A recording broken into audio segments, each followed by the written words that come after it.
تو مسلمانوں ہمارے ہاں وہی چیز کس طرح سے حسن نتائج کی کفیل ہو سکتی ہے، خواہ اسے کتنا ہی درست کیوں نہ کر لیا جائے۔ پھر عام طور پر کہا جاتا ہے کہ بھئی انفرادی نماز سے، انفرادی پرستش سے، انفرادی عبادت سے اللہ سے تعلق ہو جاتا ہے۔ انفرادی پرستش جو ہے یہ تعلق باللہ کا ذریعہ بنتی ہے۔ تو سب سے پہلے ہمیں یہ دیکھنا ہے کہ تعلق باللہ سے مفہوم کیا ہے، آپ لوگ کیا مطلب لیتے ہیں؟ اگر مفہوم یہ ہے کہ مسلمان اپنے دل میں یہ محسوس کرنے لگ جائے کہ اس کا اللہ سے تعلق پیدا ہو رہا ہے، تو اس انفرادی احساس کو پھر نماز کے ساتھ کیوں وابستہ کیا جائے؟ کوئی ہندو ہو، کوئی سکھ ہو، کوئی عیسائی ہو، یہودی ہو، ہر مذہب کا پیروکار اس کا مدعی ہے کہ خدا کی عبادت یا ایشور کی بھکتی سے اس کا احساس پیدا ہو گیا، اس کو کہ اس کا تعلق خدا اور ایشور اور پرماتما سے پیدا ہو رہا ہے۔ اس سے بھی اگر ہمارے نزدیک آئیے اسلام کے اندر ہی رہیے تو ہمارے ہاں کے ہر پیر پرست کا یہ دعویٰ ہے کہ اس کے پیر کے بتائے ہوئے وظائف کرنے سے، چلے کاٹنے سے اس کا اللہ سے تعلق ہو گیا ہے۔ تو پھر ہم کس طرح سے کہہ سکتے ہیں کہ تعلق اللہ کے ساتھ پیدا کرنے کے لیے ہمارا دعویٰ تو درست ہے، دوسرے کا غلط ہے؟ مسلمانوں اس دعوے کا ثبوت صرف اپنے دل کا احساس ہے، اور جس دعوے کا ثبوت صرف انسان کے دل کا احساس ٹھہرا تو اس انسان کو کیا حق حاصل ہے کہ وہ دوسرے کے احساس قلب کے متعلق فیصلہ کر دے کہ وہ باطل کا احساس ہے؟ ایسا نہیں۔ تعلق باللہ کا یہ مفہوم ہی غیر قرآنی۔ مسلمانوں اسی سے دنیا میں باطل مذہب پرستی کا وجود قائم ہوا۔ اللہ سبحانہ کا مسلمانوں انسان کے ساتھ تعلق کا ذریعہ صرف ایک ہے، اور وہ ہے وحی کا ذریعہ۔ اور مسلمانوں آج یہ وحی اس آسمان کے نیچے صرف قرآن کے اندر محفوظ اور بند ہے، اس لیے تعلق باللہ کا ذریعہ فقط قرآن ہے۔ جب ہم قرآن کو پڑھتے ہیں، اس کے احکام کا اتباع کرتے ہیں، اس کے احکام پہ چلتے ہیں، تو ہمارا تعلق اللہ سبحانہ سے قائم ہوتا جاتا ہے۔ اب رہا یہ کہ ہم قرآن کا اتباع بھی صحیح طور پر کر رہے ہیں یا نہیں، ہم اللہ کے احکام کو پوری طرح سے مان رہے ہیں یا نہیں، جس طرح سے اللہ سبحانہ کی منشا ہے۔ تو بھئی یہ کس طرح سے ہمیں پتہ چلے؟ اس کا معیار کیا ہے؟ ارے اس کا معیار اس کے نتائج ہیں جو خود قرآن نے اپنی اتباع کا لازمی ثمر بتائے ہیں۔ یہ ہے صحیح تعلق باللہ۔ اگر قرآن درمیان میں نہ رہے اور مسلمان ان کے احکام پر عمل نہ کرے تو مسلمان کا، کسی انسان کا اللہ سبحانہ سے اپنا تعلق پیدا کرنا کسی طریقے سے ممکن نہیں۔ تعلق پیدا ہی نہیں ہوتا۔ صرف سلام کرنے سے کچھ نہیں ملتا۔ سلام کے بعد احکام وصول کر کے ان کو پورا کرنے سے انعام ملتا ہے۔ پھر مسلمانوں دوسری بات یہ ہے کہ صلاۃ کا دائرہ، نماز کا دائرہ، اطاعت کا دائرہ بہت وسیع ہے۔ اس کا دائرہ کس قدر وسیع ہے، اسے قرآن کریم نے حضرت شعیب کے تذکرہ جلیلہ کے ضمن میں واضح کیا ہے۔ سورہ ہود پڑھیے، اس کے اندر ہے کہ حضرت شعیب نے اپنی قوم کے سامنے دعوت خداوندی کو پیش کیا، انہوں نے حسب معمول اس کی مخالفت کی۔ شدید کشمکش کے بعد قوم نے حضرت شعیب سے پوچھا کہ آپ یہ تو بتائیے کہ آخر آپ چاہتے کیا ہیں؟ حضرت شعیب علیہ السلام نے فرمایا کہ میں صلاۃ کی آزادی چاہتا ہوں، میں یہ چاہتا ہوں کہ آپ لوگ اس میں مخل نہ ہوں۔ اب وہ مذہب پرست قوم تھی، پوجا پاٹ کرنے والی تھی، اس کو اللہ کے احکام کا پتہ نہیں تھا۔ اس قوم نے اپنے خیال میں سمجھا کہ یہ شخص بھی اپنے طریق پر خدا کی پرستش کی اجازت چاہتا ہے، اس میں کوئی حرج کی بات نہیں، یہ جس طرح جی چاہے پوجا پاٹ کر لیا کرے۔ چنانچہ وہ اس پہ راضی ہو گئے، رضامند ہو گئے۔ لیکن تھوڑے عرصے کے بعد انہوں نے دیکھا کہ صلاۃ سے حضرت شعیب کا مطلب وہ نہیں جو وہ سمجھ بیٹھے تھے۔ وہ تو نماز اس طرح سے ادا ہی نہیں کرتے تھے جس طرح لوگ سوچ رہے تھے۔ چنانچہ انہوں نے حضرت شعیب سے کہا، یہ سورہ ہود آیت 87 میں لکھا ہوا ہے، انہوں نے کہا کہ اے شعیب یہ تمہاری صلاۃ ارے کس قسم کی ہے جو یہ کہتی ہے کہ ہم ایک تو ان معبودوں کی پرستش چھوڑ دیں جو ہمارے بزرگ کرتے تھے، جو ہمارے بزرگ تھے، جو ہمارے باپ دادا پوجتے تھے، اور دوسرے یہ کہ ہم اپنے مال و دولت کو اپنی مرضی کے مطابق صرف نہ کریں، خدا کی مرضی کے مطابق صرف کریں، اس کے حکم پہ صرف کریں، اس صلاۃ کی تو ہم تمہیں اجازت نہیں دیتے۔ تو میرے محترم دوستوں اور بزرگوں، اس آیت جلیلہ کے آخری حصے پر غور کیجئے، اس سے ظاہر ہو گیا ہوگا آپ کو کہ صلاۃ صرف نماز کا نام نہیں، نماز صرف اس کا ایک حصہ ہے، صلاۃ کا دائرہ معاشیات تک کو بھی اپنی محیط میں لیے ہوئے ہے۔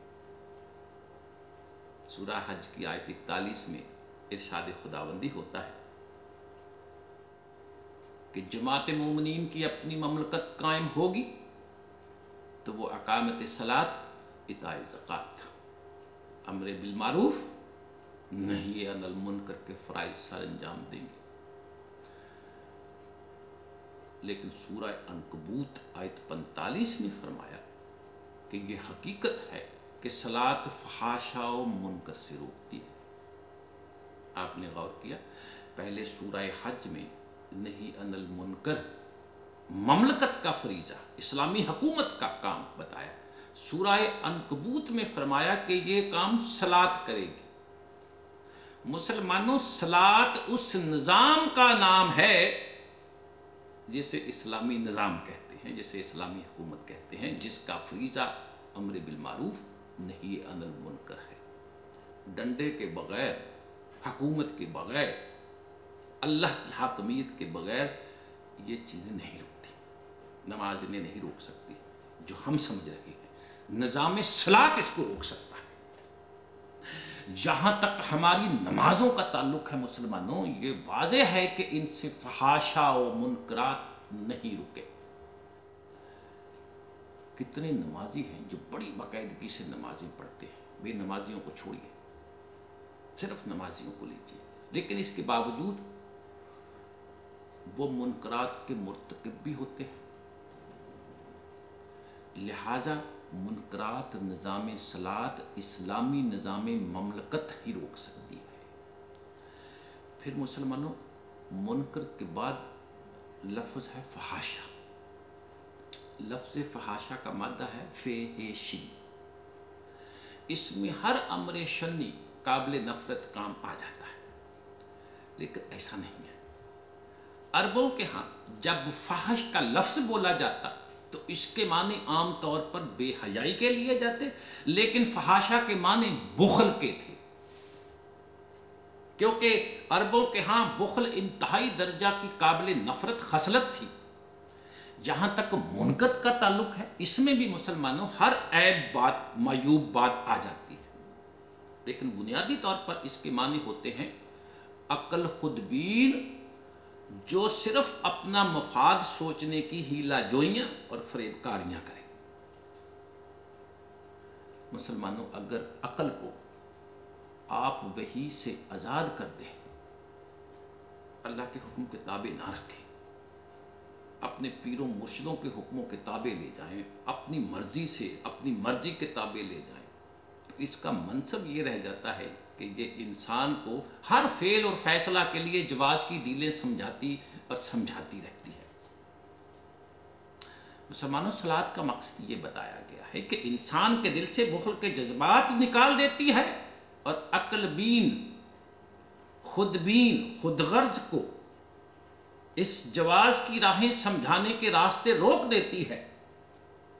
آپ نے غور کیا، غیب کے اعتبار سے صلاۃ اور معاشی نظام، ان میں بہت گہرا تعلق ہے۔ بالفاظ دیگر مسلمانوں، صلاۃ کا عملی نتیجہ، اطاعت کا عملی نتیجہ، آپ کے الفاظ میں نماز کا عملی نتیجہ یہ ہوگا کہ معاشرے سے ہر قسم کی بے حیائی ختم ہو جائے گی اور افراد معاشرہ کے دل سے بخل کی تنگی اور خود غرضی کے جذبات نکل جائیں گے۔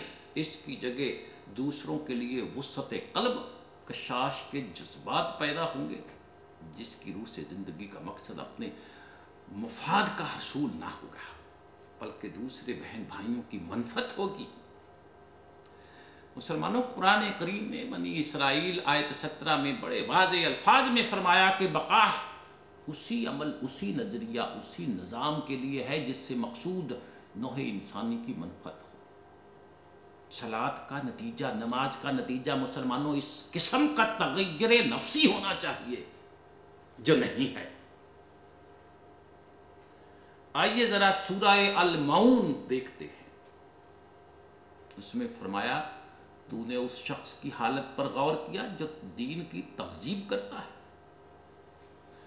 میرے محترم دوستوں اور بزرگوں، میرے بہن اور بھائیوں، یہاں ان لوگوں کا ذکر نہیں جنہیں ہم کافر کہتے ہیں، جو دین کو سرے سے تسلیم نہیں کرتے۔